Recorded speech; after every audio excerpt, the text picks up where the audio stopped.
Hi മക്കളെ, നാളെ ഒരു ദിവസം കൂടെ അല്ലേ നിങ്ങളുടെ മാത്സിൻ്റെ നിങ്ങളുടെ CBSE ക്ലാസ് 10th നിങ്ങൾ ഏറ്റവും കൂടുതൽ ടെൻഷൻ അടിക്കുന്ന നിങ്ങൾക്ക് ഏറ്റവും ടഫായിട്ടുള്ള സബ്ജക്റ്റായ മാത്സിൻ്റെ എക്സാം 10-ാം തീയതി മൺഡേ ആണ്. നാളെ സൺഡേ നിങ്ങൾ എന്ത് ചെയ്യണം എന്നുള്ളത്, അല്ലെങ്കിൽ നിങ്ങൾ എന്ത് ചെയ്യുന്നു എന്നുള്ളത് 10th നിങ്ങളുടെ മാർക്കിന് എന്ത് ചെയ്യും, വളരെ നല്ല രീതിയിൽ സ്വാധീനിക്കും. സോ എന്തായിരിക്കണം നിങ്ങളുടെ സ്ട്രാറ്റജി എന്ന് പറയാൻ വേണ്ടിയിട്ടാണ്. നിങ്ങൾ മുഴുവൻ പഠിച്ച കുട്ടിയാണെങ്കിലും കുറച്ചൊക്കെ പഠിച്ചിട്ടുള്ളൂ, കുറച്ച് ചാപ്റ്റർ പെൻഡിങ് ആണെങ്കിലും ഇനി എന്ത് ചെയ്യണം എന്നുള്ളത് എന്ത് ചെയ്യാം, നമുക്ക് ഡിസ്കസ് ചെയ്യാം അല്ലേ. നിങ്ങൾ നോക്കേണ്ടത്, ഞാൻ ഏറ്റവും ആദ്യം മുഴുവൻ പഠിച്ച കുട്ടിയാണെങ്കിൽ ഉറപ്പായിട്ടും നിങ്ങൾക്ക് ഒരുപാട് ടെൻഷന് കാര്യങ്ങളുണ്ടാവും, ചില കാര്യങ്ങൾ മറന്നു പോകാൻ സാധ്യതയുണ്ട്, ചില ഇക്വേഷൻസ് മറക്കാൻ സാധ്യതയുണ്ട്, ചില ചോദ്യം അതെന്തായിരുന്നു ചെയ്യേണ്ടത്, എന്തായിരുന്നു കൺസെപ്റ്റ് എന്നൊക്കെ കൺഫ്യൂഷൻ ആവാൻ സാധ്യതയുണ്ട്. ആ കൺഫ്യൂഷൻസ് ഒക്കെ എന്താണ്, നാളത്തോടു കൂടി തീർക്കണം. മറ്റന്നാൾ ഇതൊന്നും ഉണ്ടാവാൻ പാടില്ല. അതിനാകെ ചെയ്യേണ്ട ഒരൊറ്റ കാര്യം മാത്രമാണ്, മറ്റന്നാൾ നിങ്ങളുടെ പേപ്പറിൽ വരുന്ന എല്ലാ ടൈപ്പ് ക്വസ്റ്റ്യൻസ് എന്ത് ചെയ്യണം, നാളെ നിങ്ങളൊന്ന് ഓടിച്ചു പോകണം. പ്രത്യേകം ശ്രദ്ധിച്ച് നോക്കുക, ഓടിച്ചു പോകാന്നുള്ളതാണ്. ഇപ്പം ഒരു സിമ്പിൾ എക്സാമ്പിൾ പറയുകയാണെങ്കിൽ, നമ്മുടെ റിയൽ നമ്പേഴ്സ് എന്നുള്ള പാഠത്തിന് എങ്ങനെയൊക്കെയാണ് ചോദ്യം വരിക. ഏറ്റവും ആദ്യം എന്താണ്, പ്രൈം ഫാക്ടറൈസേഷൻ. നിങ്ങൾ നോക്കണം, ഞാൻ പറയുന്നത് നിങ്ങൾക്ക് മനസ്സിലാവും. പ്രൈം ഫാക്ടറൈസേഷൻ, അതിൽ നിന്ന് എങ്ങനെയൊക്കെയാണ് ക്വസ്റ്റ്യൻ വരിക. ജസ്റ്റ് ആദ്യം പ്രൈം ഫാക്ടറൈസേഷൻ്റെ ഡയറക്റ്റ് ചോദ്യം ചോദിക്കാം, അല്ലെങ്കിൽ എന്താണ് 3625 = 2x അത് ഇത് എന്നൊക്കെ പറഞ്ഞിട്ട് എക്സും വൈയും കണ്ട് what is x - y + 2z, അത് ആ ടൈപ്പാണ് പ്രൈം ഫാക്ടറൈസേഷനിൽ വരിക. പിന്നെ LCM ആൻഡ് HCF ആണ്. ഡയറക്റ്റ് LCM-ഉം HCF-ഉം കണ്ടുപിടിക്കാൻ ചോദിക്കും അല്ലേ. അതിൽ നിന്ന് എന്ത് ചെയ്യും, അതിൻ്റെ നെക്സ്റ്റ് ആയിട്ട് LCM-ഉം HCF-ഉം നമ്മളെ product equal to product of numbers ആണെന്ന് പറഞ്ഞ ടൈപ്പ് ഉണ്ടാവും. പിന്നെ വരുന്ന ടൈപ്പ് എന്താ, leaving a remainder, find a number largest number which divides, leaving a remainder എന്ന് പറഞ്ഞുള്ള ക്വസ്റ്റ്യൻ വരാം. അപ്പോൾ അതിനുശേഷം പിന്നെ വേർഡ് പ്രോബ്ലംസ് വരാം അല്ലേ. വേർഡ് പ്രോബ്ലംസിൽ ടുഗദർ ഉണ്ടാവാം, മാക്സിമം മിനിമം, അതെന്താ സാധനം എന്നുള്ളത് നമ്മൾ പഠിച്ചിട്ടുണ്ട്.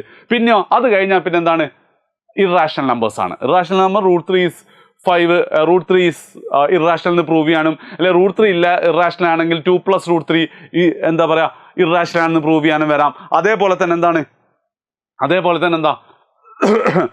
ആകെ കഴിഞ്ഞ വർഷത്തെ ക്വസ്റ്റ്യൻ ഉണ്ടായിരുന്നു 2 + √3 ഹോൾ സ്ക്വയർ ഇറാഷണൽ ആണെന്ന് പ്രൂവ് ചെയ്യാൻ.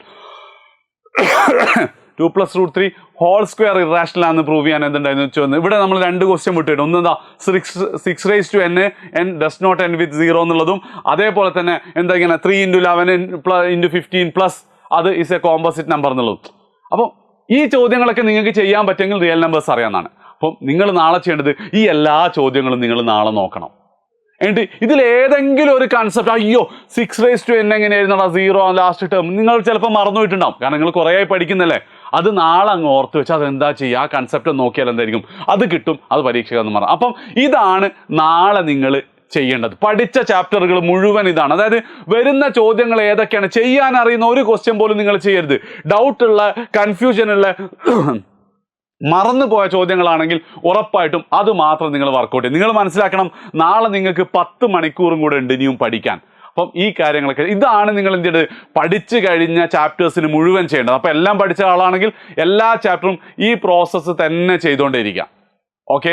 ഇനി ചില കുട്ടികൾ എന്തുണ്ടാവും, ചില ചാപ്റ്റർ ഞാൻ പഠിച്ചിട്ടില്ല, ട്രയാങ്കിൾ പഠിച്ചിട്ടില്ല, ട്രിഗ്നോമെട്രി പഠിച്ചിട്ടില്ല, അല്ലെങ്കിൽ എന്താണ് പിന്നെ ആപ്ലിക്കേഷൻ ഓഫ് ട്രിഗ്നോമെട്രി പഠിച്ചിട്ടില്ല എന്നാണെങ്കിൽ നിങ്ങൾ ആകെ ചെയ്യേണ്ടത് എന്താണ്, ആ ചാപ്റ്ററിന് മൊത്തമായിട്ടൊന്നും പഠിക്കാനില്ല, ആ ചാപ്റ്ററിന് മോസ്റ്റ് ഇമ്പോർട്ടൻ്റ് ആയിട്ടുള്ള കുറച്ച് ക്വസ്റ്റ്യൻസ് കണ്ടു നോക്കുക, വീഡിയോ കണ്ടു നോക്കുക, അതെങ്ങനെ എക്സ്പ്ലെയിൻ ചെയ്യുന്നതെന്ന് നോക്കുക.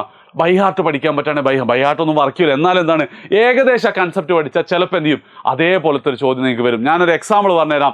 ഞാൻ JEEക്ക് പ്രിപ്പയർ ചെയ്യുന്ന സമയത്ത് ഞാൻ +1 +2ൻ്റെ കൂടെ തന്നെ ആയിരുന്നു പഠിച്ചിട്ടുണ്ടായിരുന്നത്. അപ്പോൾ +1 ഫിസിക്സിലെ 2 ചാപ്റ്റേഴ്സ് എനിക്ക് എന്താ അറിയില്ല, ഒന്നും അറിയില്ലായിരുന്നു JEE ലെവലിൽ. അപ്പോൾ ഞാൻ ലാസ്റ്റ് മൊമെൻറ്റിൽ സാറോട് ചോദിച്ചു, സാർ ഇതിൽ ഏതൊക്കെ ഇമ്പോർട്ടൻ്റ്. അപ്പോൾ സാറ് പറഞ്ഞത് ഒന്ന് ഡോപ്ലർ എഫക്റ്റ് ആണ്, ഒന്ന് ബെർണോളിസ്, ഇതൊക്കെ നിങ്ങൾ അടുത്ത വർഷം പഠിക്കും കേട്ടോ. അത് മാത്രം പഠിച്ചു പോയിക്കുക 2 ചാപ്റ്ററിന്. ആ 2 ചാപ്റ്ററിനും അത് മാത്രമാണ് ചോദ്യം വന്നത്. അപ്പോൾ ശരിക്കും ഞാനൊരു 3 മണിക്കൂർ പഠിച്ചപ്പോൾ എനിക്ക് എന്താണ് 8 മാർക്ക് കിട്ടിയിട്ടുണ്ടായിരുന്നു. അതുപോലെ ചിലപ്പോൾ നിങ്ങൾക്ക് സംഭവിക്കും. അതാണ് പഠിക്കാത്ത ചാപ്റ്ററിൽ നാളെ നിങ്ങൾ ചെയ്യേണ്ടത്. പുതുതായിട്ട് ഫുൾ ചാപ്റ്റർ പഠിക്കാമെന്നുള്ള ഭാഗ്യം ഉണ്ടെങ്കിൽ ആ ടോപ്പിക്കിൽ നിന്ന് വരും നിങ്ങൾ മാർക്ക് സ്കോർ ചെയ്യും. ഓക്കെ.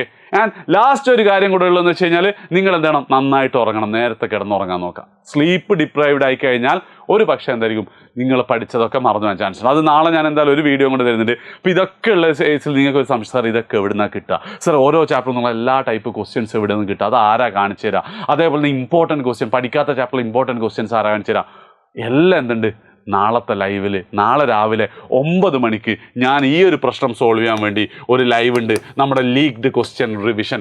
ആ ലൈവിൽ എന്ത് ചെയ്യും, നിങ്ങൾക്ക് മറ്റന്നാളത്ത് വരുന്ന എല്ലാ ക്വസ്റ്റ്യൻസും നമ്മൾ ഡിസ്കസ് ചെയ്യും. ലീക്ഡ് ക്വസ്റ്റ്യൻ സീരീസ് അതൊരു 3-4 മണിക്കൂർ. ഇപ്പോൾ 14 ചാപ്റ്റർ ആണുള്ളത്. ഒരു ചാപ്റ്ററിന് ഒരു 20 മിനിറ്റ് നമ്മൾ എടുക്കുകയാണെങ്കിൽ 14 × 20 250 minute, which is approximately more than 4 hours ആണ്. അപ്പോൾ ഒരു 4 hours, ഒരു 15 minutes പെർ ചാപ്റ്ററിൽ എന്ത് ചെയ്യും, അതിലുള്ള എല്ലാ ക്വസ്റ്റ്യൻസും തരും, നമ്മൾ ഡിസ്കസ് ചെയ്ത് തരും. ഇമ്പോർട്ടൻ്റ് ആയിട്ടുള്ള ക്വസ്റ്റ്യൻസ് നമ്മളിവിടെ കാണിച്ചു തരും. ആൻഡ് അത് മാത്രം നിങ്ങൾ നോക്കുക. ആൻഡ് ഫുൾ സൊല്യൂഷൻ ഞങ്ങൾ നിങ്ങൾക്ക് തരും. ഡൗട്ട് ഉള്ളതൊക്കെ എന്ത് ചെയ്യാൻ പറ്റും, നിങ്ങൾക്ക് ലൈവ് കഴിഞ്ഞിട്ട് നോക്കാൻ പറ്റും. ആൻഡ് അത് മാത്രം നിങ്ങൾ നോക്കി കഴിഞ്ഞാൽ that will be the best thing to do tomorrow. ലൈവിൻ്റെ ഇടയ്ക്ക് ബാക്കി കാര്യങ്ങൾ നമ്മൾ പറഞ്ഞു തരും കേട്ടോ. ഓക്കെ അല്ല? അപ്പോൾ എന്താണ്, നാളത്തെ ലൈവിന് നിങ്ങൾ ഉണ്ടായിരിക്കണം. നിങ്ങൾ മാത്രമല്ല, മുഴുവൻ ഫ്രണ്ട്സിനെയും കൂട്ടി വരാം. ലൈവിൻ്റെ ലിങ്ക് ഞാൻ കമൻറ്റിൽ പിൻ ചെയ്തിട്ടുണ്ട്. സോ എന്താ ചെയ്യേണ്ടതെന്ന് മറന്നിട്ടില്ല എന്ന് കരുതുന്നു. അതായത് find the mean of A data തന്നാൽ നിങ്ങൾ അത് ചെയ്യരുത്. മീൻ കാണാൻ എനിക്കറിയാം, എൻ്റെ ഇക്വേഷൻ ഇങ്ങനെ മെത്തേഡ്സ് ആണ്. മോഡ് കാണാൻ എന്താണ് ആ ഇക്വേഷൻ, എന്താ L+.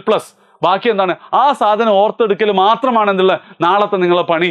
അറിയുന്ന ചാപ്റ്റേഴ്സ്, അറിയാത്ത ചാപ്റ്റർ, ഇപ്പോൾ മോഡ് സ്റ്റാറ്റിസ്റ്റിക്സ് പഠിക്കുക, മോഡ് ഇങ്ങനെ കണ്ട് പഠിച്ചു നോക്കാം, ചിലപ്പോൾ അത് വരും, മാർക്ക് കിട്ടും. That's it. ഓക്കെ, അപ്പോൾ എന്താണ്, നാളെ രാവിലെ 9 മണിക്ക് കാണാം. Bye bye, all the best. അവസാനം വരെ കട്ടക്ക് കൂടെ ഉണ്ടാവും. ടെൻഷൻ അടിക്കരുത്, പേടിക്കണ്ട.